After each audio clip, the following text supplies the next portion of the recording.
Hare Krishna, Krishna Krishna, Hare Hare, Hare Rama,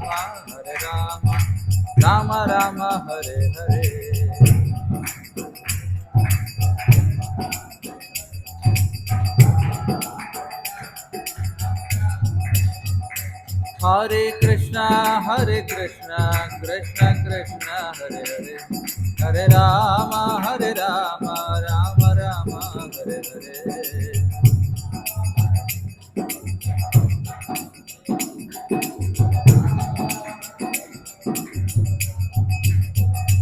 Hare Krishna, Krishna Krishna, Hare Hare, Hare Rama, Rama Rama, Hare Hare.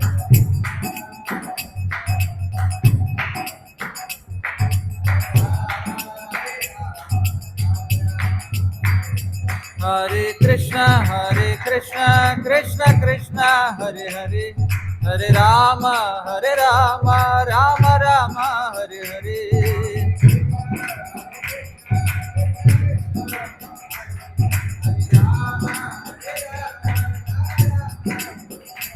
Hare Krishna, Krishna Krishna, Hare Hare, Hare Rama, Rama Rama, Hare Hare.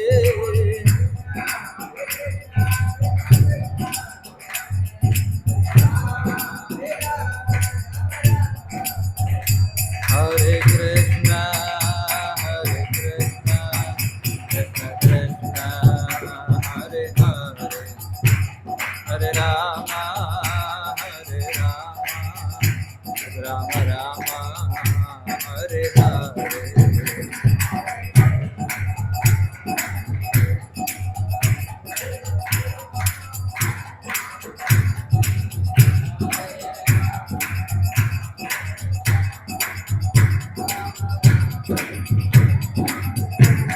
Hare Krishna,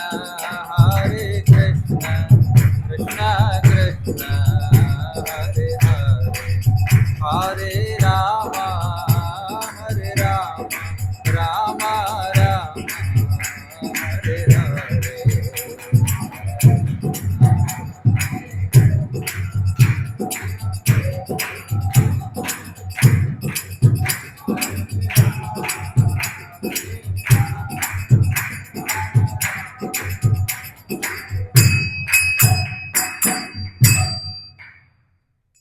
जय ओम विष्णुपाद परमहंस परिव्राजकाचार्य स्तोत्र शतश्री श्रीमद् भक्ति वेदांत स्वामी श्रीला प्रभुपाद की जय। ग्रंथराज श्रीमद् भागवतम की जय। ओम नमो भगवते वासुदेवाय।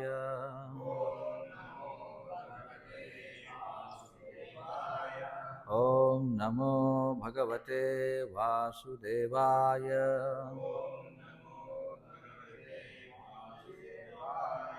ओम नमो भगवते वासुदेवाय।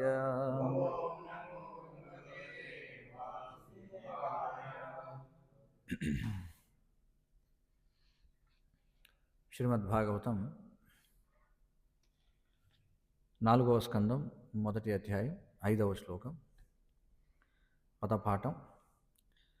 అనిన్యే స్వగృహం పుత్ర్యాః పుత్రం వితతరోచిషం స్వాయంభువః ముదా యుక్తః రుచిః జగ్రాహ దక్షిణాం ఆనిన్యే స్వగృహం పుత్ర్యాః పుత్రం వితతరోచిషం స్వయంభువో ముదాయుక్తో రుచిర్జగ్రాహ దక్షిణాం ఆనిన్యే స్వగృహం పుత్ర్యాః పుత్రం వితతరోచిషం స్వయంభువో ముదాయుక్తో రుచిర్జగ్రాహ దక్షిణాం ఆనిన్యే స్వగృహం పుత్ర్యాః పుత్రం వితతరోచిషం స్వయంభువో ముదాయుక్తో రుచిర్జగ్రాహ దక్షిణాం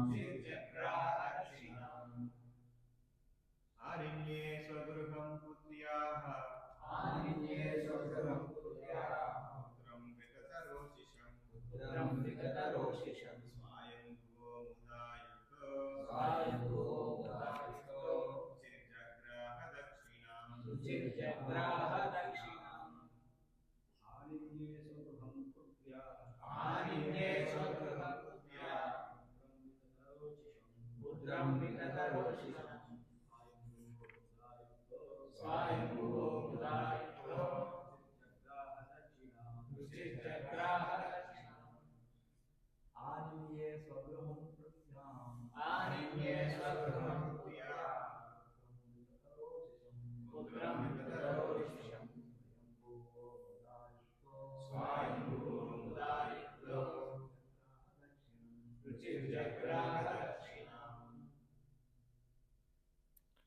ఆన్లైన్లో ఎవరైనా చదువుతారా?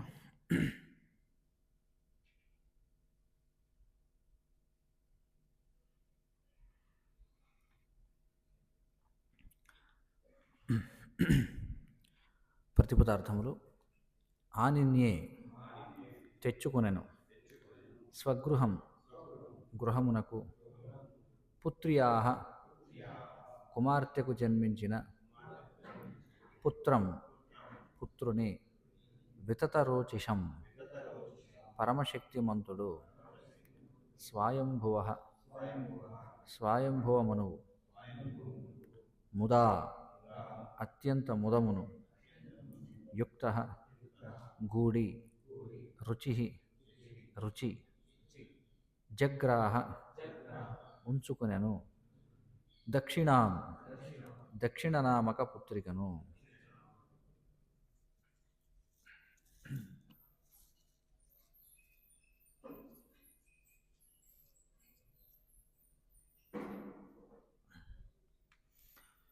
అనువాదం మరియు భాష్యము కృష్ణ కృపామూర్తి శ్రీ శ్రీమద్ అభయ చరణారవింద భక్తి వేదాంత స్వామి శ్రీల ప్రభుపాద ఇస్కాన్ సంస్థాపకాచార్య.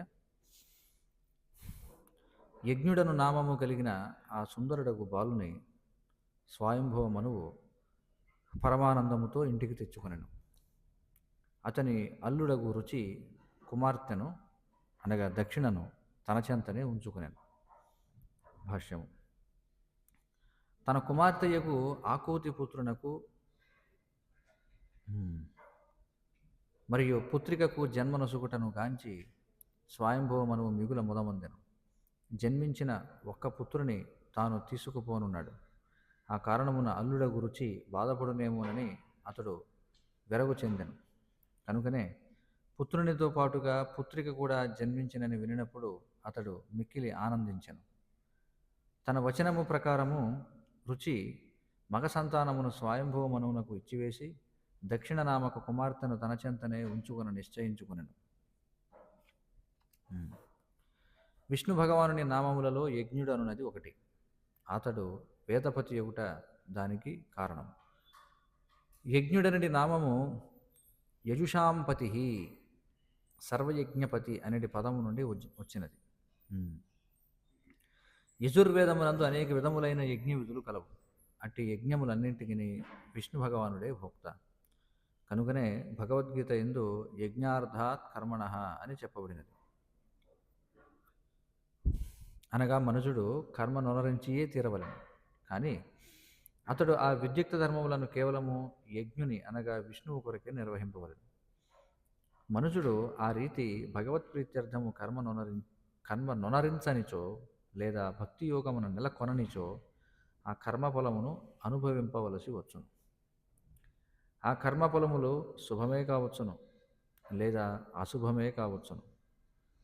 కర్మలు భగవదిచ్ఛతో జతకూడనిచో అనగా కృష్ణ భక్తి భావనలో పని చేయనిచో కర్మఫలములకు మనమే బాధ్యత వహింపవలసి వచ్చును.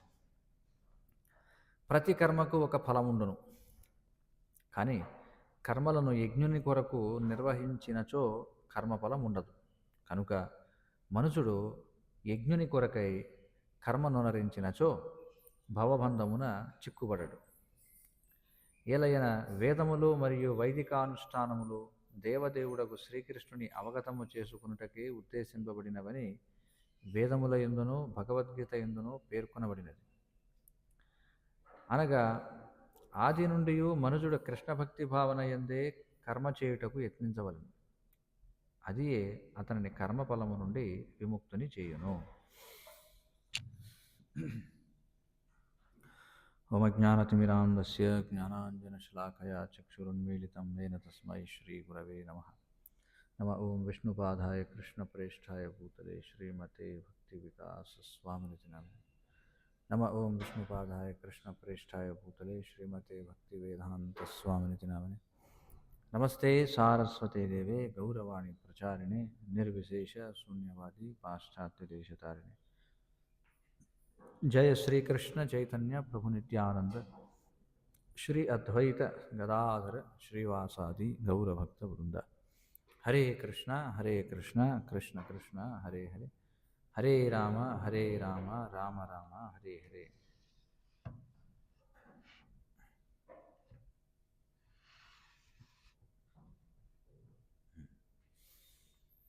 హరే కృష్ణ.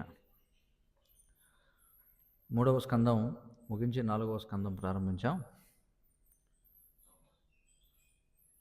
భాగవతంలో మనం చూసినట్లయితే భూత భవిష్యత్ వర్తమానములు 3 కూడా చర్చించబడ్డాయి. ఏ సమయంలో అంటే పరీక్షిత్ మహారాజు ఎప్పుడైతే బ్రాహ్మణ బాలుడైన శృంగి చేత శపించబడతాడో, ఒక సప్తాహంలో నువ్వు తక్షకుడు అనేటువంటి ఒక సర్పపక్షి, చూడండి, అంటే ఎగిరేటువంటి సర్పం ద్వారా నువ్వు కాటువేయబడి సంహరింపబడతావు అని చెప్పి వార్త తెలిసిందో, వెంటనే మరి పరీక్షిత్ మహారాజు మరణించబోయేటువంటి వారు తెలుసుకోవాల్సినటువంటి విషయాలు ఏమిటి, అలాగే సాధారణ వ్యవహారంలో కూడా ప్రతి వ్యక్తి యొక్క విద్యుక్త ధర్మం ఏమిటి అనే దాని గురించి ప్రశ్నించడం జరిగింది. మరి ఉన్నది 7 రోజులే కాబట్టి సుఖదేవ గోస్వామి ఆయన ఏం చేశారు, సమస్త శాస్త్రముల యొక్క సారాన్ని ఆయనకి అందించడం జరిగింది. ఎవరికి? పరీక్షిత్ మహారాజుకి. ఇది భాగవతం వచ్చినటువంటి నేపథ్యం. మరి మహాభారతం ఏ నేపథ్యంలో మనకి చేరింది చెప్పండి? మహాభారతం ఏ నేపథ్యంలో వచ్చింది మనకి? ఏ సందర్భంలో? జనమేజయుడు యజ్ఞం చేస్తాడు నాగులన్నీ సంహరించడం కోసం. ఆ సమయంలో వైశంపాయుడు జనమేజయుడు చెప్తారు మన మహాభారతం గురించి. కాబట్టి జనమేజయుడు ఎవరు అంటే పరీక్షిత్ మహారాజు యొక్క పుత్రుడు. మరి జనమేజయుడు తన తండ్రి యొక్క మరణానికి కారణమైనటువంటి తక్షకుణ్ణి వధించాలని చెప్పి అతని ప్రతీకారం కోసం ఒక సర్పయజ్ఞం ఒకటి చేస్తాడనమాట. ఆ సర్పయజ్ఞ సమయంలో ఈ మహాభారతం అనేది మనకి అందింది. అయితే మరి మహాభారతం ముందా భాగవతం ముందా? భాగవతం ముందు. భాగవతమే ముందు. వేదాలు ముందా భాగవతం ముందా? భాగవతం ముందు. భాగవతమే ముందు. ఎందుకని? కాదు, భాగవతమే ముందు. ఎందుకంటే మనకి భాగవతంలోనే దాని గురించిన వివరణ మనకుంది. ఏంటంటే ఇప్పుడైతే ఇక్కడ చూడండి, ముఖ్యంగా భాగవతంలో మనం చూస్తే ఇప్పుడు మనం చర్చించేటువంటి భాగవతం ఏదైతే ఉందో ఇది ఏ బ్రహ్మ యొక్క సృష్టిలో వివరించబడుతుంది? బ్రహ్మలు అనేక మంది ఉన్నారు కదా, మరి ఏ బ్రహ్మ యొక్క కాలమానంలో ఈ భాగవతం అనేది చెప్పబడుతుంది? చతుర్ముఖ బ్రహ్మ. ప్రస్తుతం ఉన్నటువంటి బ్రహ్మ. ప్రస్తుతం మనం ఉన్నటువంటి ఈ బ్రహ్మ ఎవరైతే ఉన్నారో ఈ బ్రహ్మ యొక్క కాలం నుండి ఇది మొదలైందనమాట. అందుకే భాగవతంలో మనం చూస్తే సృష్టి ఆరంభం నుండి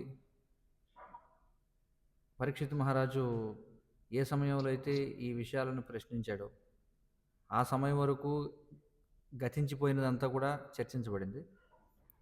ఆ సమయంలో జరుగుతున్నది చర్చించబడింది, జరగబోయేది కూడా చర్చించబడింది. బ్రహ్మ యొక్క అది కూడా మనం చెప్పాలంటే బ్రహ్మ యొక్క ఒక రోజులో జరిగినటువంటి విషయాలు, అంటే బ్రహ్మ యొక్క ప్రస్తుత రోజులో జరుగుతున్న విషయాలు భాగవతంలో వివరణకు ఉన్నాయి. అర్థమవుతుంది కదా? బ్రహ్మ యొక్క ఈ ప్రస్తుత రోజుని ఏమని అంటారు? బ్రహ్మ యొక్క ఒక రోజుని ఏమని అంటారు? కల్పము అని చెప్పి. మరి ఈ ప్రస్తుత కల్పం ఏదైతే ఉందో దీని పేరేమిటి? ప్రస్తుతం జరుగుతున్నటువంటి బ్రహ్మ యొక్క ఈ కల్పం దీన్ని ఏ కల్పం అంటారు? శ్వేతవరాహ కల్పము అని చెప్పి అంటారు. శ్వేతవరాహ కల్పం అంటే ప్రస్తుతం బ్రహ్మ యొక్క ఈ రోజుని శ్వేతవరాహ కల్పం అని ఎందుకన్నారంటే 2 వరాహ అవతారాలు ఉన్నాయి. మనం భాగవతం 3వ స్కందంలో చూడొచ్చు. ఏమిటి 2 వరాహ అవతారాలు అంటే ఒక సందర్భంలో హిరణ్యాక్షుడిని సంహరించడం కోసం వచ్చినటువంటిది, మరొక సందర్భంలో భూమిని, అంటే భూమి 2 సందర్భాల్లో గర్భోదక జలంలో పడిపోతుంది. ఒక సందర్భంలో హిరణ్యాక్షుడు అనేటువంటి అసురుని యొక్క కార్యం వలన. కాబట్టి 2 రకాల ఇవి ఉన్నాయన్నమాట. ప్రస్తుతం జరుగుతున్నటువంటిది శ్వేతవరాహ కల్పము, మరి బ్రహ్మ యొక్క రోజుల గురించి కూడా మనకి వివరణ చెప్పారు. ఆ? పాత్మము అని చెప్పి ఒక కల్పం పేరు చెప్పారు, శ్వేతవరాహ కల్పం అని చెప్పి అన్నారు. కాబట్టి ఇది శ్వేతవరాహ కల్పం అంటే ఈ ప్రస్తుత రోజు, మరి ఇప్పుడున్నటువంటి ఈ రోజు ఏదైతే జరుగుతుందో బ్రహ్మ యొక్క రోజు, బ్రహ్మ యొక్క రోజులో ఎంతమంది మనువులు ఉంటారు? 14 మంది మనువులు ఉంటారు. ఆ. అంటే ఉదయం సూర్యోదయం నుండి సూర్యాస్తమయం వరకు ఉన్నటువంటి సమయాన్ని మనం పగటి సమయం అని చెప్పి అంటాం. దీనిలో 14 మంది మనువులు ఉంటారు. అయితే ప్రస్తుతం ఏ మనువు జరుగుతుంది ఇప్పుడు? ఎన్నో మనువు? ఎన్నో మనువు? 7వ మనువు. చూడండి, అంటే బ్రహ్మకి మధ్యాహ్న సమయం జరుగుతుందన్నమాట ప్రస్తుతం. చూడండి, బ్రహ్మకి మధ్యాహ్న సమయం జరుగుతుంది. ఇందులో మరి ఇప్పటి వరకు 6 మనువులు పూర్తయిపోయారు. ఇప్పుడు 7వ మనువు వైవస్వత మన్వంతరం అనేది జరుగుతుంది. కనుక మనం చూస్తే భాగవతం మొదటి మనువు నుంచి, అంటే మనం స్పష్టంగా తెలుసుకోవాలంటే భాగవతం అనేది ప్రస్తుత బ్రహ్మ, చతుర్ముఖ బ్రహ్మ, ఆయన యొక్క శ్వేతవరాహ కల్పం అనేటువంటి ఈ రోజులో ఇప్పటి వరకు జరిగినటువంటి 6 మనువుల గురించి వివరించి 7వ మనువు గురించి వివరిస్తూ భవిష్యత్తులో రాబోయేటువంటి మనువులు ఎవరనే దాని గురించి భాగవతం చెప్తుంది. ఇది మొత్తం భాగవతం మనం చూసినట్లయితే అవుతుంది కదా. అయితే భాగవతానికి మహాభారతానికి మనం వ్యత్యాసం చూస్తే, భాగవతం చెప్పేటువంటి సమయంలో అంత ఎక్కువ సమయం లేదు. ఎందుకని? అక్కడ ఉన్నది 7 రోజులు మాత్రమే. 7 పగళ్ళు 7 రాత్రుల్లో దీన్ని సుఖదేవ గోస్వామి చెప్పాల్సి వచ్చింది. కానీ మహాభారతం చెప్పినప్పుడు ఉన్న పరిస్థితి అది కాదనమాట. మహాభారతం ఉన్నప్పుడు అక్కడ సావధానంగా కూర్చుని ఉన్నారు జనమేజయుడు లేదా వైశంపాయనుడు, అంత కంగారేం లేదు ఆ సమయంలో. చూడండి, అందుకే మనం చూస్తే మహాభారతంలో దాదాపుగా 1,11,000 శ్లోకాల వరకు ఉన్నాయి మహాభారతం. భాగవతంలో 18,000 శ్లోకాలు ఉన్నాయి. మరి మహాభారతం చాలా విస్తృతంగా చెప్పబడింది. మహాభారతాన్ని పంచమ వేదం అని చెప్పి అన్నారు. ఎందుకని పంచమ వేదం అన్నారంటే స్త్రీ శూద్ర ద్విజబంధూనాం త్రయీణాం శృతిగోచర అని చెప్పి అన్నారు. చూడండి, మరి ఈ ముగ్గురు కూడా ఈ శృతులు అంటే వేద జ్ఞానాన్ని వాళ్ళు తెలుసుకోలేరు అనమాట. అందుచేత స్త్రీ శూద్ర ద్విజబంధూనాం, ఎందుకంటే కలియుగంలో ఈ ముగ్గురే ఎక్కువ ఉంటారు, స్త్రీలు శూద్రులు ద్విజబంధువులు అనేటువంటి వాళ్ళు. ఈ ముగ్గురి యొక్క ఉపయోగార్థమే వ్యాసదేవులు వారు ఏం చేశారు, ఈ యొక్క మహాభారతాన్ని రాయడం జరిగిందనమాట. అయితే ఇక్కడ మనం చూస్తే చూడండి, మనకి ఏదైతే మహాభారతం అందిందో అంటే వైశంపాయనుడు జనమేజయుడికి చెప్పడం అనే ఆ ఘట్టాన్ని మనం మహాభారతంగా తీసుకున్నాం. కానీ వాస్తవానికి భాగవతం కంటే, అంటే ఈ భాగవతం ఏదైతే సుఖదేవ గోస్వామి మనకి పరీక్షిత్ మహారాజుకు చెప్పడం జరిగిందో దానికంటే ముందే మహాభారతం అనేది రాయబడింది. ఇప్పుడు ఎందుకంటే వ్యాసదేవుల వారు సమస్త శాస్త్రాలు రాసిన తర్వాత అప్పుడు ఆయన సంతృప్తి చెందకపోవడం వలన అప్పుడు నారదుల వారిని కలవడం ఇదంతా కూడా జరిగింది, అవునా కదా. అప్పటికే మహాభారతం రాశారు. భాగవతం మొదటి స్కందంలో మనం చూస్తే, అంటే ఇక్కడ చూడండి, భాగవతం మొట్టమొదట కృష్ణుడు బ్రహ్మదేవునికి చెప్పినటువంటి భాగవతం ఏదైతుందో అది కేవలం 4 శ్లోకాలు. అది మనకి 3వ స్కందంలో వస్తుంది, చతుశ్లోకి భాగవతం అని చెప్పండి. 2వ స్కందం. ఆ 2వ స్కందంలో మనం చూస్తే చతుశ్లోకి భాగవతం అంటే 4 శ్లోకాల్లో ఏదైతే కృష్ణుడు బ్రహ్మదేవుడికి చెప్పాడో అది మొట్టమొదట చెప్పబడినటువంటి భాగవతం. అందుకే అన్నిటికంటే ముందు చెప్పబడింది ఏమిటంటే భాగవతము అని చెప్పి మనం చెప్పుకుంటున్నాం. ఆ తరువాత మళ్ళీ వ్యాసదేవుల వారు ఆయన ఏం చేశారంటే, అది ఎవరికి చెప్పబడింది? బ్రహ్మదేవుడికి చెప్పబడింది.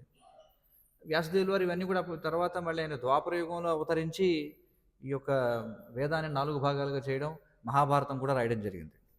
కాబట్టి 2 రకాలుగా చెప్పొచ్చు, భాగవతం ముందా భాగవతం వెనుక అంటే ముందు వెనుక కూడా భాగవతమే ఉంది. ఎందుకంటే ఆది యందు చెప్పబడిన 4 శ్లోకాలు భాగవతమే, మహాభారతం కూడా అయిపోయిన తర్వాత మళ్ళీ చివరగా చెప్పబడింది భాగవతమే. కానీ ఇది విస్తృతమైనటువంటి భాగవతం.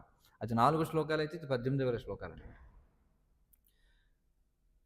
కాబట్టి వ్యాసదేవులు వారు ఎప్పుడైతే రచించారో, ఎవరు రచించారు దీన్ని? స్వయంగా వినాయకుడు రచించడం జరిగింది కదా. వినాయకుడు రాశాడు. రాసిన తర్వాత ఇవన్నీ అయిపోయిన తర్వాత అప్పుడు మళ్ళీ ఆయన భాగవతాన్ని విస్తృతంగా రాయడం జరిగింది అనమాట.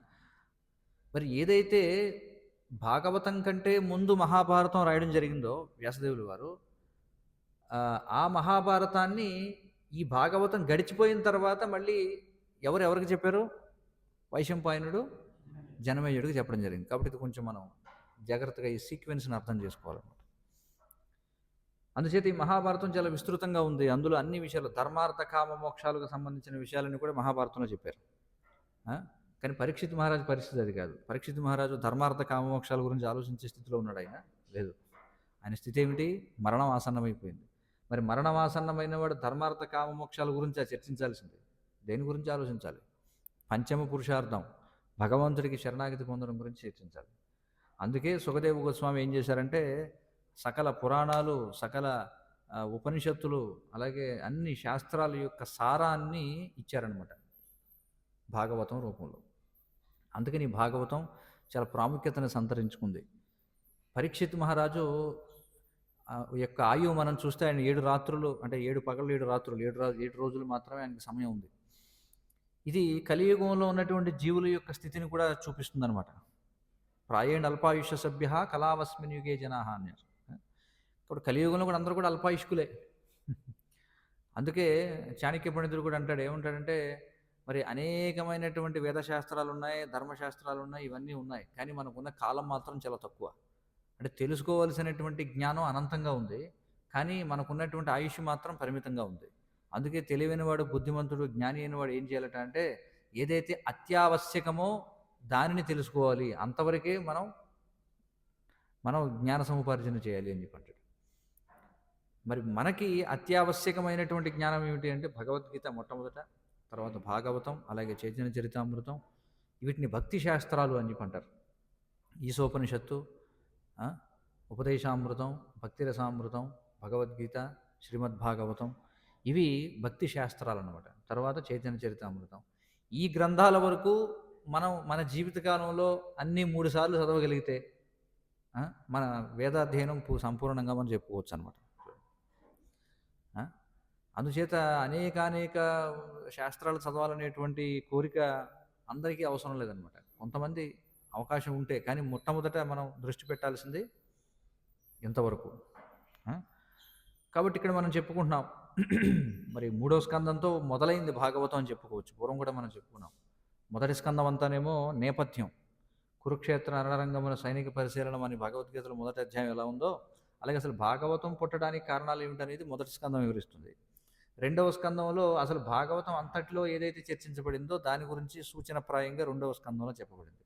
ఎలాగైతే భగవద్గీత 2వ అధ్యాయం గీతాసారం అని చెప్పుకున్నామో, అలాగే భాగవతం యొక్క 2వ స్కందం ఈ అసలు భాగవతంలో చర్చా విషయాల గురించి మనకి చెప్పిందనమాట. ఇక వాస్తవంగా మొదలైంది ఎక్కడ అంటే 3వ స్కందంతో మొదలైంది. అందుకే 3వ స్కందంలో మొట్టమొదట మరి మైత్రేయుడు ఎవరి యొక్క వృత్తాంతం గురించి ప్రారంభించాడు? విదురుడు గురించినటువంటి, అది విదురుడు గురించి కాదు, విదురుడికి చెప్తాడు దేని గురించి, ఈ మన్వంతరాలు ఎలా ప్రారంభమయ్యాయి. ముందు స్వయంభూ మనువు గురించి మొదలు పెడతాడు. వాస్తవానికి మొత్తం అన్ని మన్వంతరాలు చెప్పే వరకు కూడా విదురుడు కూర్చోడు మైత్రేయుడి దగ్గర. ఈ ఇద్దరు గురించి ఆయన వింటాడు. ఎవరి గురించి? స్వయంభూ మనువు యొక్క ఎవరైతే కుమార్తె దేవహూతి ఉందో, దేవహూతి యొక్క వంశం ఏదైతే జరిగిందో దాని గురించి, అలాగే మనకి ప్రియవ్రతుడు, ఉత్తానపాదుడు ఎవరైతే ఉన్నారో కొంతవరకే, తర్వాత మళ్ళీ వెళ్ళిపోతాడు. మళ్ళీ చర్చి మళ్ళీ సూత గోస్వామి, నైమిషారణ్యం ఉన్నటువంటి ఋషులు అక్కడికి వెళ్ళిపోతుంది మళ్ళీ. కాబట్టి బహుశా 4వ స్కందం చివరి వరకు మాత్రమే వాళ్ళిద్దరూ కలిసి ఉంటారు. ఎవరు? విదురుడు అలాగే మైత్రేయుడు అనమాట. 4, 5 సంథింగ్ అటు ఇటుగా ఉండొచ్చు. సో అది జరిగింది. కాబట్టి మొట్టమొదటి మనువు ఎవరు అంటే ఇప్పుడున్నటువంటి చతుర్ముఖ బ్రహ్మ. ఆయన యొక్క ఈ శ్వేతవరాహ కల్పం అనేటువంటి ఈ రోజులో వచ్చినటువంటి మొదటి మనువు పేరు ఏమిటి అంటే స్వయంభవ మనువు. మరి ఈ మనువులు వీళ్ళందరూ కూడా వాళ్ళు ఊర్ధ్వలోకాల్లో ఉంటారనమాట. కాబట్టి మొదటి మనువు ఆయన యొక్క 3 కుమార్తెల గురించి చెప్పారు ఇక్కడ. ఎవరు 3 కుమార్తెలు అంటే దేవహూతి, ఆకూతి, ప్రసూతి అని చెప్పి. దేవహూతనేమో కర్దముడికి ఇచ్చి వివాహం చేయడం జరిగింది. ఆకూతిని రుచి అనేటువంటి ప్రజాపతికి ఇవ్వడం జరిగింది. ప్రసూతిని దక్షునికిచ్చి వివాహం చేయడం జరిగింది. కాబట్టి దేవహూతి యొక్క వృత్తాంతం మనకు తెలుసుకున్నాం. దేవహూతికి మరి కపిల భగవానుడు అంతకుముందు కుమార్తెలు ఉంటారు. ఎంతమంది? 9, 10? 10 మంది కుమార్తెలు ఉంటారు. మళ్ళీ వాళ్ళని ఎవరెవరికి ఇచ్చి వివాహం చేశారో అదంతా చెప్పారు. ఇక అక్కడ అయింది. తర్వాత ఇప్పుడు రెండోది మనకి ఆకూతి గురించిన వివరణ మొదలైందనమాట. ఎందుకంటే వీళ్ళందరూ కూడా చూడండి, ఆ, వీరి యొక్క వంశాల గురించి తెలుసుకోవడమే మనల్ని పవిత్రం చేస్తుందన్నమాట. సాధారణమైనటువంటి వాళ్ళు కదా వీళ్ళంతా. ఎందుకంటే భగవంతుడే స్వయంగా వారి యొక్క వంశాల్లో ఆవిర్భవించాడు. అందుకనే ఆ వంశాల యొక్క వృత్తాంతాలన్నీ కూడా మనకి ఆ, చెప్పబడ్డాయి భాగవతంలో. ఒక విధంగా చూస్తే భాగవతంలో మనకి ఆ, ఇప్పుడు చూడండి ఎలాగైతే యూట్యూబ్లో ఏదన్నా వీడియో వింటున్నారనుకోండి, దానికి ఏమంటారు, దాన్ని ప్లేబ్యాక్ స్పీడ్ ఉంటుందో కొంచెం వేగంగా, అలాగే సుఖదేవ గోస్వామి కూడా మనం చూస్తే భాగవతం వ్యాప్తంగా ఈ వంశాల గురించి క్లుప్తంగా చెప్పుకుంటూ వెళ్ళిపోతుంటాడు అన్నమాట. కొన్ని స్కందాల్లో మొత్తం వంశాల యొక్క వర్ణనలు ఉంటాయి. 5వ స్కందంలో, తర్వాత మనకి 6వ స్కందంలో, అన్నీ దాదాపుగా 9వ స్కందంలో మనం చూస్తే మొదటి మనువు అతని యొక్క వంశీయులు ఎవరు, తర్వాత మళ్ళీ రెండో మనువు ఎవరు, తర్వాత మూడో మనువు, మొత్తం అలా ఫాస్ట్ ఫార్వర్డ్ చేసుకుంటూ వెళ్ళిపోతుంటాడు అనమాట. ఎక్కడైతే ఊరికి క్లుప్తంగా టచ్ చేసుకుంటూ వెళ్ళిపోతాడు. ఏవైతే విస్తృతంగా ఇతర గ్రంథాల్లో చెప్పబడ్డాయో వాటి గురించి ఆయన ముట్టుకోడు అనమాట. ఎందుకంటే మనం చూస్తే ఇదే సుఖదేవ గోస్వామి, అంటే ఈ సూత గోస్వామి, ప్రణామాలు హరే కృష్ణ. హరే కృష్ణ, హరే కృష్ణ ప్రభు, ప్రణామాలు ప్రభు. హరే కృష్ణ.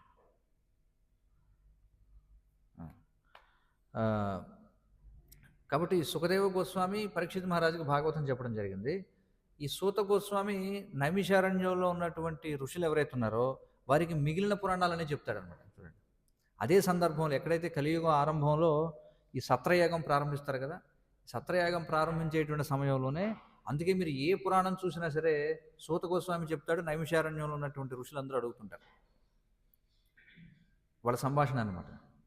అందులో భాగంగా వాళ్ళు భాగవత పురాణం కూడా వాళ్ళు చర్చించడం జరిగింది. అయితే ఏ విషయాలైతే మహాభారతంలోనూ లేదా ఇతర పురాణాల్లోనూ విస్తృతంగా చర్చించబడ్డాయో వాటన్నిటినీ సుఖదేవ గోస్వామి ఊరికే అలా క్లుప్తంగా ఒకసారి ప్రస్తావన చేసి ఆపేస్తారు, లోతుగా వెళ్ళరన్నమాట. కానీ ఏ విషయాలైతే ఇతర పురాణాల్లోనూ ఇతరమైనటువంటి చోట్ల లోతుగా చర్చింపబడలేదో వాటి గురించి ఈయన ప్రత్యేకించి చర్చిస్తారు. అందుకే భాగవతం యొక్క విశేషం ఏమిటంటే ఇది భక్తి సమన్వితమైనటువంటిది అనమాట. చూడండి, కేవలం ఏదైతే అంతిమంగా అత్యంత ముఖ్యమైనటువంటిది మాత్రమే భాగవతంలో చర్చించారు. అంటే మానవ జన్మ పొందినటువంటి వాడికి అత్యంత ముఖ్యమైన కార్యం మనిషిగా ఏమిటి చేయాల్సింది అంటే భగవద్భక్తి. అందుకే భగవద్భక్తితో మిళితమైన సన్నివేశాలను మాత్రమే సుఖదేవ గోస్వామి ప్రస్తావన చేశారు. అందుకే పరీక్షిత్ మహారాజు కూడా ప్రశ్నించేటప్పుడు సుఖదేవ గోస్వామి మళ్ళీ మళ్ళీ ప్రశ్న వేసిన ప్రతిసారి ఏమంటాడంటే, నాకు యోగ్యత అనుకుంటే, నాకు యోగ్యత ఉంది అని అనుకుంటే చెప్పండి, అది రహస్యం కాదనుకుంటే చెప్పండి అంటాడు. ఎందుకని ఆ మాట అన్నాడు, యోగ్యత అనుకుంటే చెప్పండి అంటే? ఎందుకంటే సుఖదేవ గోస్వామికి తెలుసు పరీక్షిత్ మహారాజు బతికేది అన్నాళ్ళు, కాబట్టి నా పరిస్థితి ఏమిటో మీకు తెలుసు, కాబట్టి నా పరిస్థితిని దృష్టిలో పెట్టుకుని నేను ఏవైతే వినవచ్చు అనుకుంటారో అవే చెప్పండి అని చెప్పంటాడు. అందుకే సుఖదేవ గోస్వామి ఏం చేస్తారు, ఏదైతే ఈ పరీక్షిత్ మహారాజు యొక్క లక్ష్యం ఏమిటి, భగవంతుని తన యొక్క మతి ఏదైతే ఉందో తన యొక్క చైతన్యాన్ని కృష్ణ చైతన్యవంతం చేయడం కోసం ఏదైతే అవసరమో అవి మాత్రమే సుఖదేవ గోస్వామి చర్చిస్తాడనమాట. అందుకే భాగవతం అనేది పరమ అత్యంత ముఖ్యమైనటువంటిది. భాగవతం కలియుగంలో మనం తెలుసుకోవడం విశేషమైనటువంటిది అనమాట. మరి భాగవతంలో ఎవరికైనా సమయం ఉండి భాగవతంలో ఉన్నటువంటి ఘట్టాలు తెలుసుకోవాలంటే వేరే పురాణాల్లోకి వెళ్ళాల్సి ఉంటుంది. స్కంద పురాణం, పద్మ పురాణం, విష్ణు పురాణం, లేదా మార్కండేయ పురాణం, ఇలా ఇతర పురాణాల్లో ఇంకా విస్తృతంగా అవన్నీ ఉంటాయి. కానీ మన జీవిత లక్ష్యాన్ని సాధించడం కోసం ఏవైతే విషయాలు తెలుసుకోవాలో అవన్నీ చెప్పబడ్డాయి భాగవతంలో. అందుకే భాగవతాన్ని వైదిక విజ్ఞాన సారస్వతము అని చెప్పన్నారు. అంటే ఇది వేదిక్ ఎన్సైక్లోపీడియా అని చెప్పన్నారు అనమాట. అది చాలా ముఖ్యం. కాబట్టి ఇక్కడ మనం చూస్తే ఈ శ్లోకంలో ఇక్కడ ఆకూతి ఎవరైతే ఉన్నారో ఆకూతిని రుచి అనేటువంటి ప్రజాపతికి ఇచ్చి వివాహం చేయడం జరిగింది. మరి ఇచ్చినప్పుడు అక్కడ పెట్టిన షరతు ఏమిటంటే, మరి ఆకూతి ద్వారా పుట్టేటువంటి పుత్రుడు ఎవరైతే ఉన్నారో ఆ పుత్రుడిని మళ్ళీ స్వయంభవ మనుకి ఇవ్వాలి అని చెప్పి. చాలాసార్లు ఈ ఘట్టం గురించి దుర్వ్యాఖ్యానం చేస్తుంటారు బయట వాళ్ళు, దీన్ని సక్రమంగా అర్థం చేసుకోకూడదు. ఎందుకంటే మనువు తన కుమార్తె ద్వారా పుత్రుని పొందెను అని ఉంటుందన్నమాట. చూడండి, మనువు తన కుమార్తె ద్వారా పుత్రుని పొందెను అనే స్టేట్మెంట్ తీసుకొని అందులో వివరాలు ఏమిటి అనేది ఏమీ తెలుసుకోకుండా, అదుగో చూసారా మనువు తన కుమార్తె ద్వారా పుత్రుని కొన్నాడట. చూడండి, దుర్వ్యాఖ్యానం చేయడం అంటే ఇదే. అంటే పూర్వం ఎప్పుడైతే తండ్రికి మగ సంతానం లేనప్పుడు తండ్రి ఏం చేసేవాడంటే తన కుమార్తె ద్వారా సంతానాన్ని పొందడం. అంటే ఏమిటి అర్థం? కుమార్తెని మరొక వరుడికిచ్చి వివాహం చేసి ఆ కుమార్తెకి పుట్టినటువంటి మగ సంతానాన్ని తీసుకుంటాడు. కాబట్టి తండ్రి కుమార్తె ద్వారా పుత్ర సంతానాన్ని పొందారంటే అర్థం ఇది. ఆ? కానీ వీళ్ళు ఎవరైతే కావాలని చెప్పి అసూయాపరులు ప్రతిదాన్ని కూడా శాస్త్రాల్లో ఉన్న వాటికి వక్ర భాష్యం ఇచ్చేవాళ్ళు, దూషణ చేయాలనుకునే వాళ్ళు మనం చూస్తుంటాం. చాలామంది ఈ క్రైస్తవులు వాళ్ళు వీళ్ళు దాన్ని విమర్శిస్తూ ఉంటారు. అదేంటి చూసారా, మనువు తన కుమార్తె ద్వారా పుత్రుని కన్నాడు. కుమార్తె ద్వారా పుత్రుని పొందడం ఏమిటి, చూడండి ఎంత హేయమైన కార్యం అది. స్పష్టంగా అర్థం చేసుకోవాలి.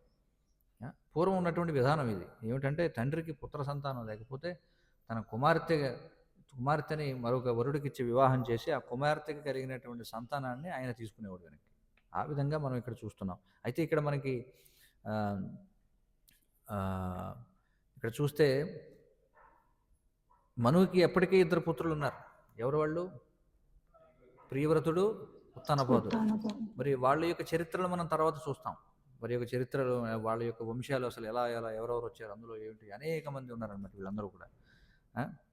కాబట్టి అయినా సరే ఇక్కడ స్వయంభూ మనువు ఆకూతి ద్వారా పుట్టేటువంటి పుత్రుణ్ణి తాను స్వీకరించాలని అనుకున్నాడు. అయితే ఈ విశేషం ఏమిటంటే ఆ పుత్రునితో పాటు ఒక పుత్రిక కూడా జన్మించింది, దక్షిణ అనేటువంటిది. ఆమె ఎవరు వాస్తవానికంటే స్వయంగా లక్ష్మీదేవి. చాలా విశేషం అన్నమాట.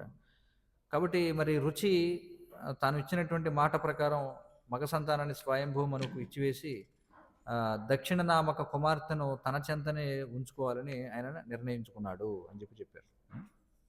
తర్వాత ఇంకా మనకి భాష్యంలో మనం చూస్తే యజ్ఞము అనేటువంటి దాని గురించిన ప్రస్తావన చేయబడింది. ఇక్కడ ఏమన్నారు, ఇక్కడ ఆ పుత్రుని పేరు ఏమిటంటే యజ్ఞుడు అని చెప్పన్నారు. మరి యజ్ఞుడు అంటే ఏమిటి? యజుషాంపతి అని చెప్పన్నారు. యజుషాంపతి అంటే మనకి మరొక చోటన భగవద్గీత 9వ అధ్యాయంలో కృష్ణుడు ఏమంటాడు? యజ్జుహోషి యతశ్నాసి యజ్జుహోషి యత్కరోషి యజ్జుహోషి యతశ్నాసి తదాసి యత్ తత్కురుష్వ కౌంతేయ మదర్పణం అని చెప్పి వస్తుంది శ్లోకం. కాబట్టి ఇక్కడ జుహోషి అంటే ఏమిటంటే ఇవ్వడం అన్నమాట, అంటే అర్పించడము అని అర్థం. అందుకే ఇక్కడ ఏం చెప్పారంటే యజుషాంపతి అని చెప్పన్నారు. యజుషాంపతి అంటే సర్వయజ్ఞపతి అనేటువంటి పదం నుంచి వచ్చింది. మరి భగవంతుడు ఎవరైనా సరే, ఒక వ్యక్తి ఒక వస్తువును తయారు చేశారంటే, ఒక వ్యవస్థను తయారు చేశారంటే దేనికోసం తయారు చేస్తాడు చెప్పండి? ఎవరైనా ఒక వ్యక్తి ఒక వస్తువును తయారు చేశారంటే దేనికోసం తయారు చేసి ఉంటాడు? ఆ వస్తువు యొక్క ఆనందం కోసమా, తన ఆనందం కోసమా? మన ఆనందం కోసం, అంతే కదా. ఒక స్మార్ట్ ఫోన్ తయారు చేశారంటే స్మార్ట్ ఫోన్ ఆనందం కోసం తయారు చేస్తారు ఎవడన్నా? కాదు, మన ఆనందం కోసం తయారు చేస్తారు. అలాగే భగవంతుడు ఈ యొక్క జీవులందరినీ కూడా సృష్టించింది దేనికోసం అంటే జీవుల ఆనందం కోసం కాదు, తన యొక్క ఆనందం కోసం. అయితే మరి ఎప్పుడైతే ఈ జీవులు భగవంతుని యొక్క ఆనందం కోసం పనిచేస్తారో అప్పుడు సహజంగానే జీవులు కూడా ఆనందాన్ని పొందుతారు. మనకి శ్రీల ప్రభుపాదుల వారు తరచుగా మనకి వివరించినట్టుగా ఈ శరీరంలో ఉన్నటువంటి వివిధ అవయవాలు ఏవైతే ఉన్నాయో ఈ అవయవాలని కూడా ఏం చేయాలి అంటే ఉదరం యొక్క సంతృప్తి కోసం పనిచేయాలి. మరి ఎప్పుడైతే ఈ అవయవాలన్నీ కూడా చేతులు, కాళ్ళు, కళ్ళు, ముక్కు అన్ని అవయవాలు కూడా ఉదరాన్ని సంతృప్తి పరుస్తాయో సహజంగా ఏమవుతుంది? అవయవాలన్నీ కూడా సంతృప్తి చెందుతాయి. అదేవిధంగా మరి భగవంతుడు యజ్ఞము అని చెప్పబడింది. యజ్ఞోవై విష్ణువు అన్నారు. అంటే విష్ణువు యొక్క సంతృప్తి కోసం చేసేదాన్ని యజ్ఞము అన్నారు. మరి ఆ విధంగా యజ్ఞము చేయడం వల్ల చేసిన వారందరూ కూడా సంతృప్తి చెందుతారు, అందరూ కూడా ఫలితాన్ని పొందుతారు అని చెప్పన్నారు.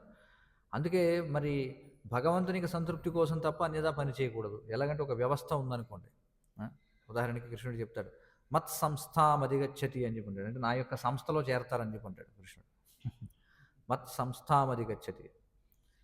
మరి ఇది అంతా కూడా భగవంతుడు దేనికోసం తయారు చేశాడు? ఇప్పుడు ఎవరైనా ఒక సంస్థకి యజమానిగా ఉన్నాడు అనుకోండి, ఆ సంస్థలో ఉన్న వాళ్ళందరూ కూడా ఆ సంస్థ యజమాని ఆనందం కోసం పనిచేయాలి. కానీ ఎవరికి వాడే స్వార్థంగా ఉంటే ఏమవుతుంది? దానివల్ల వాడి ఉద్యోగం పోతుంది. అంతే కదా. ఒక వ్యవస్థ అని అన్నామంటే ఆ వ్యవస్థ యొక్క ముఖ్య ఉద్దేశం ఏదైతే ఉందో దానికోసమే అందరూ కూడా పనిచేయాలి. అలాగే భగవంతుడు మరి ఈ సృష్టి అంతా కూడా చేశాడు, ఈ జీవుల్ని ఏర్పాటు చేశాడు, ఈ ప్రకృతిని ఏర్పాటు చేశాడు, ఇవన్నీ కూడా జరుగుతున్నాయి. దేనికోసం అంటే ఇందులో ఉన్నటువంటి వాళ్ళందరూ కూడా భగవంతుని యొక్క ఆనందం కోసం పనిచేయాలి. అలా కాకుండా మనం ఎప్పుడైతే మరి ఎవరికి వాళ్ళు స్వార్థంతో తమ యొక్క ఆనందం కోసమే పనిచేస్తారో అప్పుడు వాళ్ళు పాపం చేత బంధింపబడతారనమాట. అది ఇక్కడ అర్థం చేసుకోవాలి. ఇది చాలా సరళమైన విషయం. ఎందుకంటే చాలామంది భగవంతుడు ఉన్నాడని అంగీకరిస్తారు, కానీ అందుకే చూడండి చైతన్య మహాప్రభు నాస్తికులు అనేటువంటి పదాన్ని ఎలా నిర్వచించారు ఆయన? నాస్తికుడు అంటే నిర్వచనం ఏం చెప్పారు చైతన్య మహాప్రభు? సరే నాస్తికుడు అని ఎవరిని అంటారు? సాధారణంగా ఎవరిని అంటారు నాస్తికులని? భగవంతుడు లేడు అనేవాడిని, భగవంతుడిని విశ్వసించని వాడిని నాస్తికుడు అని చెప్పి అంటారు లౌకికంగా. కానీ చైతన్య మహాప్రభు ఏమంటారంటే వేదన మానిల బౌద్ధ హోయ నాస్తిక్ అని చెప్పుంటారు. అంటే వేదము యొక్క ప్రమాణాన్ని అంగీకరించిన వాడు నాస్తికుడు. చూడండి, అంటే భగవంతుడు అనేవాడు ఉన్నాడు, లేదా దేవుడు అనేవాడు ఉన్నాడు, సర్వేశ్వరుడు అనేవాడు ఉన్నాడని అంగీకరించినప్పటికీ వేద ప్రమాణాన్ని అంగీకరించకపోతే వాడు నాస్తికుడేనట. కారణం ఏమిటి చెప్పగలరా? ఎందుకని? భగవంతుడు వేదం ద్వారా తెలియబడతాడు. ఇంకా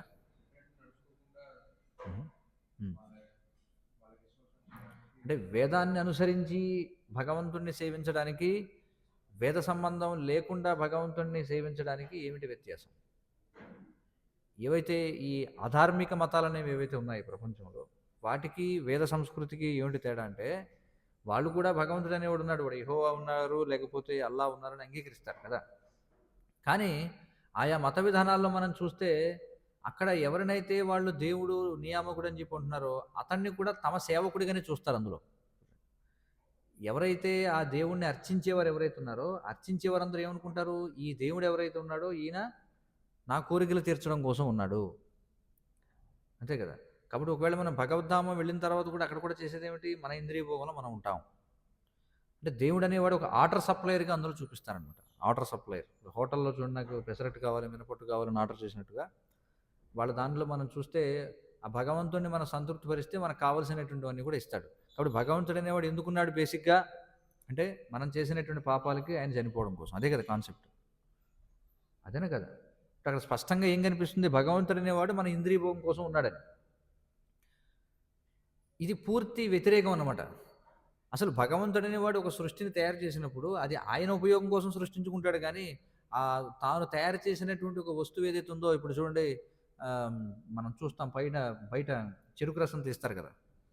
చెరుకు రసం తీసేటప్పుడు ఆ క్రషర్స్ ఉంటుంది, అది తిరుగుతుంటాయి బ్లేడ్లు, అందులో చెరుకర్ర పెడతాం, చెరుకర్ర పెట్టి రసం తీసుకుంటాం. ఆ చెరుకర్ర పెట్టేవాడు వాడే చేతులు పెట్టి అందులో దూరేసాడు అనుకోండి మిషన్లోకి, దానివల్ల ఏమన్నా ప్రయోజనం ఉందా? వాడు ఒక యంత్రాన్ని తయారు చేశాడు దేనికోసం? అది చెరుకర్ర అందులో పెట్టి వచ్చిన రసాన్ని తాగి ఆస్వాదిద్దాం. అందులో కూడా వాడి చేతులు అందులో పెట్టి కాళ్ళు అందులో పెట్టాడు అనుకోండి, ఏమవుతుంది? కాబట్టి ఇది ఎలాంటిదంటే భగవంతుడు సృష్టి చేశాడు, సృష్టి చేసిన తర్వాత ఆయన ఎవరినైతే జీవులను సృష్టించాడో ఆ జీవులు చేసినటువంటి పాపాలకి ఆ సృష్టించిన వాడే చనిపోయాడు అని అన్నామంటే అది పూర్తి అసంబద్ధమైనటువంటి విషయం అనమాట. ఎందుకంటే ఆయన ఆనందం కోసం దీన్ని సృష్టించాడు, కానీ ఆయన తయారు చేసినటువంటి వస్తువు చేత ఆయనే దుఃఖానికి గురైతే ఇక్కడ కృష్ణుడు భగవద్గీతలో స్పష్టంగా చెప్తున్నాడు. ఏమిటది? నమాం కర్మాణి లింపంతి నమే కర్మఫలే స్పృహాహ అని చెప్పి అంటాడు. అంటే నేను చేసినటువంటి పని ఏదైతే ఉందంటే నేను ఒక ఫలితాన్ని ఆశించి పని చేయను, నేను చేసినటువంటి పని చేత నేను ప్రభావితుడిని కాను అని చెప్పి అంటున్నాడు కృష్ణుడు. ఇంకా మనకి శాస్త్రాలలో చెప్పారు చూడండి, పిల్లలు సముద్ర పొడ్డున ఇసుక గూళ్ళు తయారు చేసుకుంటారు. ఇసుక గూళ్ళు తయారు చేసినప్పుడు వాళ్ళు ఏమన్నా ఇది కొట్టుకుపోదు, ఎల్లప్పటికీ ఇది శాశ్వతంగా ఉండిపోతుంది అనే భావంతో చేస్తారా? లేదు, ఒక ఆటగా చేస్తారు, కెరటాలు వస్తాయి, కొట్టుకెళ్ళిపోతే మళ్ళీ గూడు తయారు చేస్తారు. కాబట్టి భాగవతంలో ఏం చెప్పారంటే భగవంతుడు ఈ సృష్టిని ఎలా చేశారట, భౌతిక సృష్టిని అంటే పిల్లవాడు ఆట కోసం ఒక దీన్ని తయారు చేసినట్టుగా. అంటే దానిపై ఆయనకి దాని చేత ఈయన ప్రభావితుడు కాడు, అలాగే ఆయనకి అందులో పొందాల్సినటువంటి లాభం ఏది కూడా లేదు. అర్థమవుతుంది కదా. స్పష్టంగా కృష్ణుడు చెప్తున్నాడు, నమాం కర్మాణి లింపంతి, నేను చేసినటువంటి పని నన్ను బంధింపదు అని చెప్పి అంటున్నాడు. కానీ ఇక్కడ ఏం చెప్తున్నారు?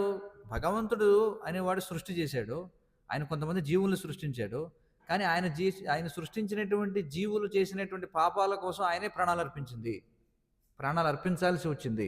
ఏమన్నా పొంతనుందో దానికి దీనికి చెప్పండి. అర్థమవుతుంది కదా.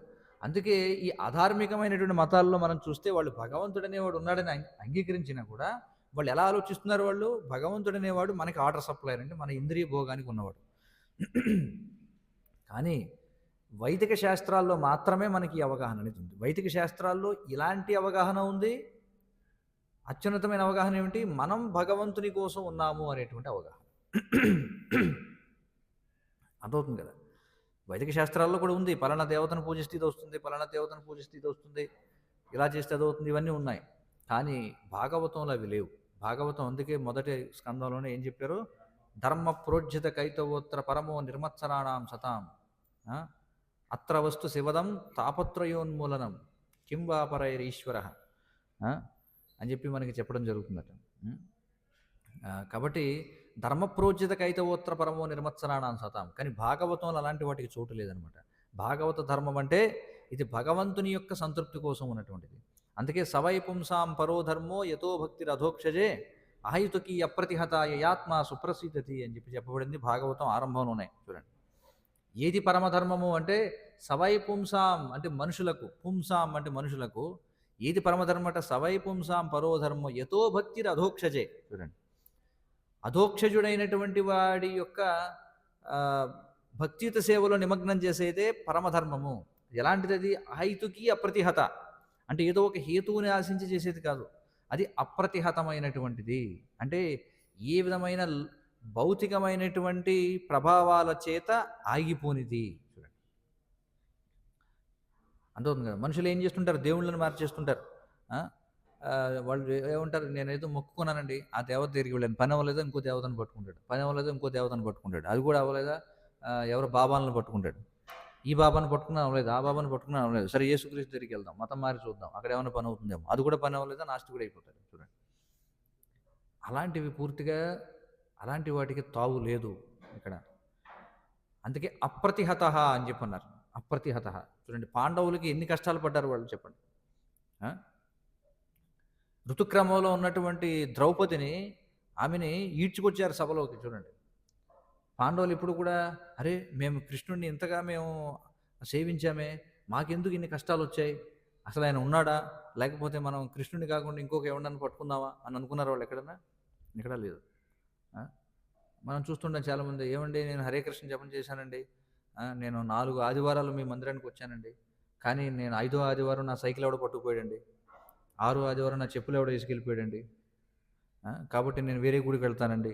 ఏమిటి చూడండి, అహైతుకి అప్రతిహత యయాత్మ సుప్రసిద్ధతి. చూడండి, యయాత్మ సుప్రసిద్ధతి, ఆత్మకి సంతృప్తినిచ్చేటువంటిది, సంపూర్ణమైనటువంటి సంతృప్తినిచ్చేది భాగవత ధర్మం.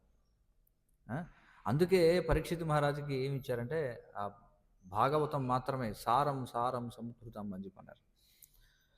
కాబట్టి ఇక్కడ మనం చూస్తే మరి యజ్ఞము, అందుకే భగవంతుడు ఎందుకోసం చేశాడు ఈ సృష్టి అంటే ఆయన ఆనందం కోసం చేశాడు. ఇది మనం అర్థం చేసుకోవాలి.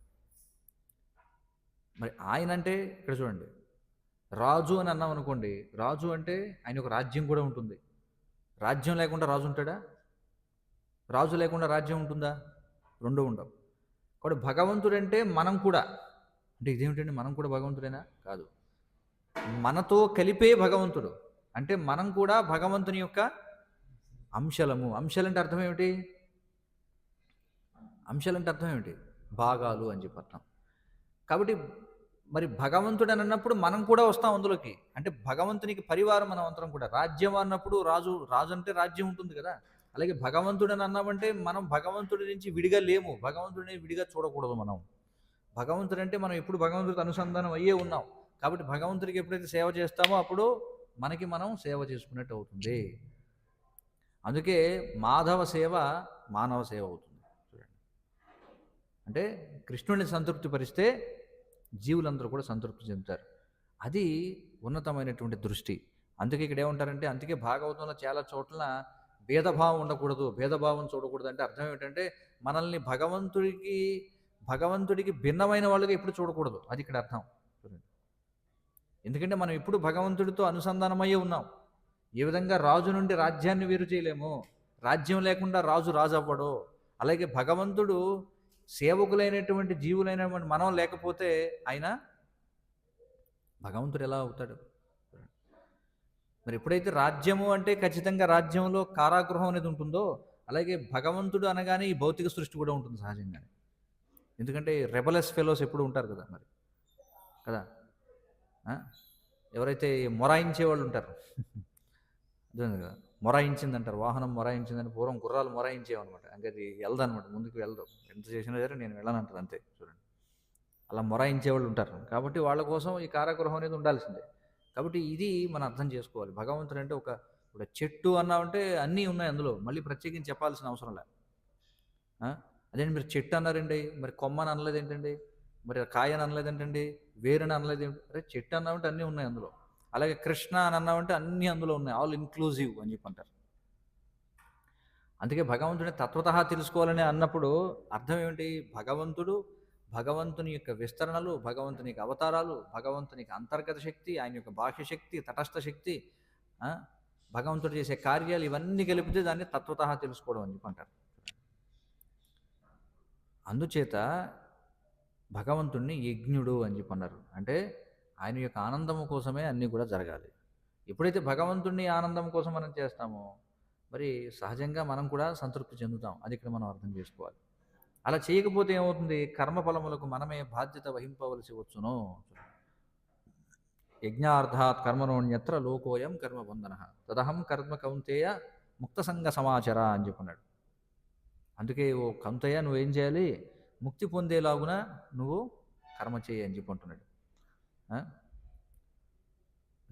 అందుకే వేదములు మరియు వైదిక అనుష్ఠానములు దేవదేవుడు శ్రీకృష్ణుని అవగతము చేసుకున్నట్టుకే ఉద్దేశింపబడినవని వేదముల యందును భగవద్గీత యందును పేర్కొనబడినది.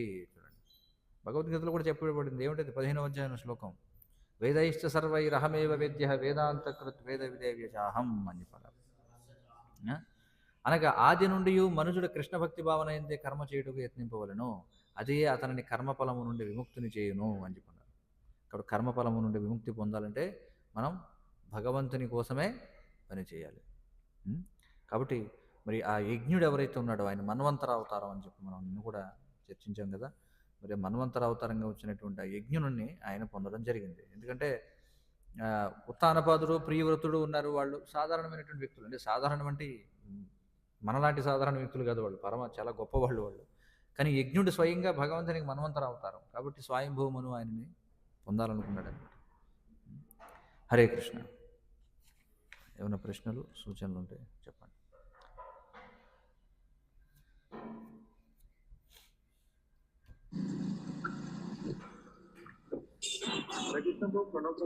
హరే కృష్ణ, ప్రణామం. చెప్పండి చెప్పండి. హరే కృష్ణ, ప్రణామం. హరే కృష్ణ. మీ మాట వినిపిస్తుంది, చెప్పండి. బ్రహ్మ మనము ఎప్పుడైతే వైకుంఠం నుంచి పతనం అయిపోతామో ఫస్ట్ బ్రహ్మగా అది తీసుకుంటాం కదా శరీరం, మళ్ళీ భక్తులుగా మనకి కాన్షియస్నెస్ ఉంటది ఉండకపోతే అక్కడ నుంచి మన పతనం అనేది స్టార్ట్ అవుతుంది. ఇప్పుడున్న బ్రహ్మకు మళ్ళీ భక్తులు కాబట్టి ఆయన వైకుంఠం వెళ్ళిపోతారు. ఈ యొక్క ఆయన యొక్క కార్యక్రమాలు అన్ని అయిపోయిన ఆయుష్ అయిపోయిన తర్వాత వైకుంఠానికి తిరుగుతుంది కదా, వెళ్ళిపోతాడు, వైకుంఠం వెళ్ళిపోతాడు, వెళ్తాడు వైకుంఠానికి. హరే కృష్ణ.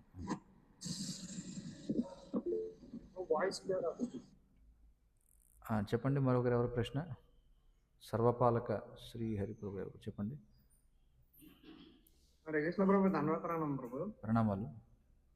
అది మనం జపం చేసేటప్పుడు హరే కృష్ణ అనే జపం చేస్తాం కదా ప్రభు. అంటే కృష్ణ అంటే భగవంతుడు కాబట్టి ఇంక్లూడింగ్ మనం కూడా అందులో ఇన్వాల్వ్ అవుతాం ప్రభు. అంటే భగవంతుడికి సంబంధించిన వాళ్ళందరూ కూడా. చెప్పారు కదా ప్రభు. అవును అవును, చెప్పండి. అదే ప్రభు, అంటే నార్మల్ గా ఏంటంటే జపం చేసేటప్పుడు కృష్ణుడు సపరేట్, నేను సపరేట్ అన్నట్టుగా మామూలుగా జపం చేసుకుంటూ వెళ్తాం. అంటే ఆనందం వస్తుంది. కానీ ఏంటంటే కృష్ణ అనే పదానికి మనము ఎప్పుడైతే ఉచ్చరిస్తామో డైలీ ఇంక్లూడింగ్ ఆల్ మొత్తం సర్వం మొత్తం కూడా వచ్చేస్తాయి ప్రభు. అలా మనం జపం చేయాలా? అంటే అందులో జపం ఇక్కడ మనం చెప్పేది భగవంతుడు అనేటువంటి శబ్దానికి మనం చెప్పుకున్నాం. ఇక్కడ మనం కృష్ణుణ్ణి అడుగుతున్నాం అనమాట. నీ యొక్క సేవలో నన్ను నియోగించమని చెప్పి అర్థం. అది ఇక్కడ కృష్ణ, హరే కృష్ణ అంటే అర్థం. హరే కృష్ణ అంటే కృష్ణుడి యొక్క అంతర్గత శక్తి మరియు కృష్ణుడు నన్ను మీ యొక్క సేవలో వినియోగించుకోండి అని అడగడం. అది ఓకే ప్రభు. ఓకే, ఇంకేమైనా ప్రశ్నలు ఉన్నాయా? Okay. Hare Krishna Prabhu, Dandavat Pranam. ధన్యవాదాలు ప్రణామ్, చెప్పండి. Prabhu, means you are saying that like we know that Krishna is the active person and he is there Hmm. in the material world and in the spiritual world and his expansion and everything is there. Hmm. So in the first canto, third chapter 35 translation, it is said, Hmm.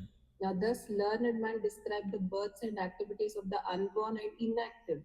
So how can we understand this word inactive, and also it is said which is undiscoverable even in Vedic literature, Hmm. but I didn't understand why they have said said inactive word.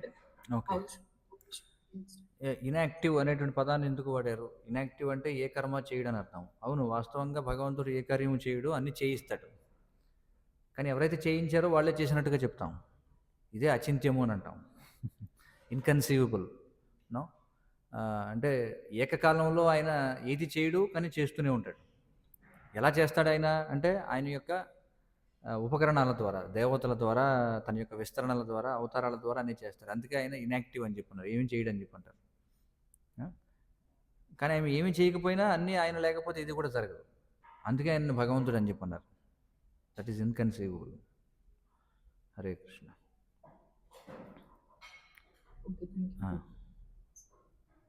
మరొకరు ఎవరు చేయెత్తారు చెప్పండి.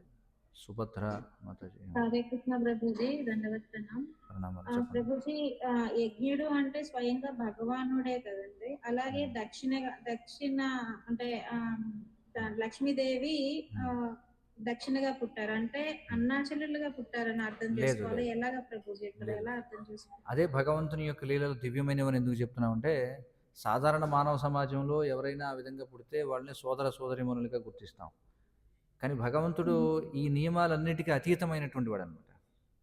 భగవంతుడు ఎందుకు ఆ విధంగా ఆవిర్భవిస్తాడంటే, నేను మీలాగా సాధారణ జీవిని కాను, నేను మీ యొక్క నియమాలకు అన్నిటికీ అతీతుణ్ణి అనేటువంటి విషయాన్ని తెలియజేయడం కోసం.